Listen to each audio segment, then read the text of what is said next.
my name is Stephanie. I am here to give you an amazing video this time, where I am going to really highlight some Black authors that I really enjoy and some upcoming releases from Black authors that you should go check out.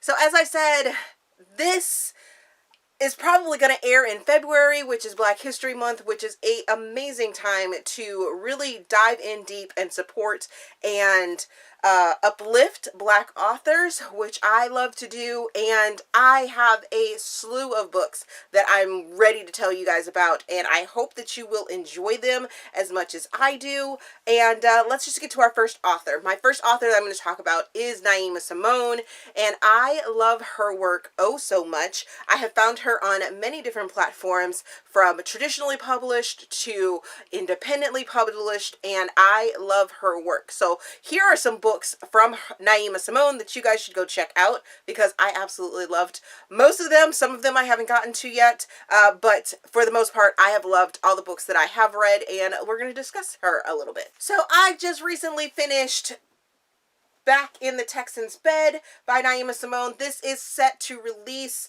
in February of 2021, and I got an ARC and was able to read it before, and I really enjoyed this story. It is one of the tropes that I absolutely adore, and she does it oh so well, which is secret baby, and I love the way that she does it. This is also an interracial couple, and I was here for it. Another title that I have not actually gotten to yet, but am looking forward to reading, is Vows in Name Only by Naima Simone, and this is another book that, like I said, I'm looking forward to. It was released in November, and I can't wait to finally get a chance to read this one. Next, we have Trust Fund Fiance, which is Cattleman's Club. I'm not exactly sure where exactly it falls in the Cattleman's Club. What I like about Naima Simone, another thing that I like about Naima Simone, is that she writes with the Harlequin Desire team, and there are usually 5 or 6 other authors that write within a series, and they all sort of play off of each other's story, and this is one of those books, and I can't wait to read it. And then the final book that I'm going to highlight for Naima Simone is Blame It on the Billionaire, and this is part of her Blackout series. I think it's Blackout Billionaire series with the Harlequin Desire line, and I really love this one. There's a blackout in the city, and the our two characters end up hooking up, which is so nice and so sexy and just lovely.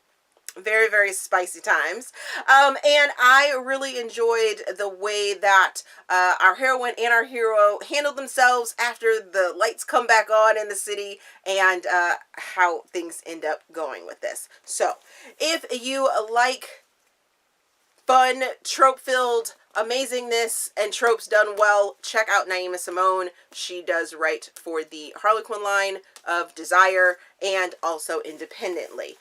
The next author I'm going to talk about is Tracey Livesay, and she has written 2 books that I absolutely adore, and it's part of her Girls Trip series that she is in the process of writing. And the first book is Sweet Talkin' Lover, and this starts us off with the group of females that met while they were in college, and 1 week or 2 weeks out of the year they go on a vacation together, and this is one of the ladies' story on finding love, and then the second lady finds love in Like Lovers Do, and both of these are set in the Maryland, DC, Virginia area, and I loved all of the atmospheric writing that goes along with it. They are interracial couples, and I loved that they were very relatable, and you could see yourself in them as the stories go along. There are some hard topics that are discussed within the stories, and I love the way that Tracey ended up talking about those topics as well. The next author that I'm going to tell you guys to go check out is Reese Ryan, and she writes on quite a few different under different umbrellas. The first book that I'm going to tell you guys to go check out is A Reunion of Rivals. I haven't read this one. However, I did read Engaging the Enemy by Reese Ryan, and I did enjoy that book quite a bit. It is a friends to lovers and a fake dating at a wedding. Yes. There's Gruff and there's the Sunshine, and I really, really enjoyed that story as well. And I am hoping to get to Second Chance on Cypress Lane, which is Reese's newest release. And I can't wait to read this book. It sounds like it's going to be the start of a wonderful small town series, and that's 3 books that you guys should go check out by Reese Ryan. So I have also found that the Harlequin line and Harlequin different lines have a lot of Black authors that you may or may not have known about. And one of them happens to be Deborah Fletcher Mello. And I read Colton 911, Agent by Her Side, when I was in a huge romantic suspense kick, and I really, really enjoyed this book. It's an FBI agent and a private investigator that get together, and they have to solve a crime as well as finding romance, and I really enjoyed it oh so much. I've also found a lot of Black authors writing in the Harlequin Desire line, to include Taking on the Billionaire by Robin Covington, and this is actually a BIPOC author, so Black, Indigenous person of color. And this book was released in December, and I am really looking forward to reading it. Next, we have Seven Sins, Insatiable Hunger, Dynasties by Yara St. John. And I read this entire series, the Seven Sins series, and really, really loved it. This book deals with friends to lovers to not being friends. I wouldn't necessarily call it enemies, but definitely childhood lovers that come back together. And I really enjoyed this book and thought it was a wonderful take on it. And the whole entire series is great, but I really love this book as well. Then we have Sin City Seduction by Zuri Day. I haven't read this book, but really look forward to reading it, which is why it's in my collection. They are very short books, so you can fly through them, and I look forward to checking this one out. And then the final book that I'm going to highlight for this series, for the Desire line, is One Night with Cinderella by Niobia Bryant. And this book releases February of 2021. I am so looking forward to reading this book before it releases. And I hope that you guys will go find it and check it out as well. Next, I'm going to talk about a sports romance that I have talked about other sports romances through these videos, but this is one that does a really, really good job, and it's an author that I haven't talked about that I know of. I don't think I've talked about this author in any of my videos, but she does a great job at melding the sports romance aspect to the social justice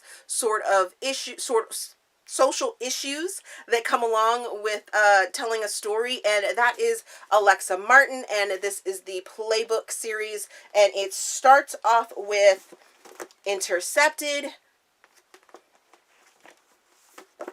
then to Fumbled, to Blitzed, and the 4th book is Snapped. And I really, really enjoyed this entire series. Each book holds its own sort of social issue that is talked about, and I really enjoyed that fact that she handles a great balance of talking about social issues, very now topics and events that are going on, and giving a lighter side without losing a message within the story. So go check out Alexa Martin. And then finally, I'm going to talk about Brittany C. Cherry. These are 3 books that I just absolutely adore. They are all romances. This one is a duet. It's an epic love story about a couple that you start off with their childhood love, and then when the break comes, it's because they have moved on and they are growing up and finding their different paths. And when they come back together in book number 2, you get to see what happened while they were apart and how it's taking them to get back together, to find that love, and it's super epic and everything like that. And this is another book within the series called Eleanor and Gray. I'm sorry, I forgot to tell you guys, this one is Landon and Shay. It's part 1 and part 2. And then Eleanor and Gray is a standalone book. It does kind of mesh in between these, which is why they look so similar. But Eleanor and Gray is that childhood love, that friendship, not childhood love, childhood friendship that was split apart by personal events and family events and everything like that. And then when they come back together, lots of things have happened, and they have to come to terms with what is going on in their lives. And I just really, really enjoyed this, like, series, sort of, but not really. And I enjoy Brittany C. Cherry's writing. It's very emotional and will take a toll, so make sure you have your toilet paper, tissues ready, because it's going to hit you in the heartstrings, but still give you that happily ever after, or happily for now. So those are some Black authors or Black Indigenous people of color that I think you guys should go check out. Some authors that are writing amazing romances and falling in love through everything, with lots of emotion and fun and suspense, because I did give you some suspenseful ones in there. Definitely think you should go check that out. As always, if you enjoyed this video, please give it a big thumbs up. Make sure that you are subscribed to the channel for everything romance. Make sure that you're commenting down below. Let me know some Black authors that you are really excited about. And I will see you guys in another video.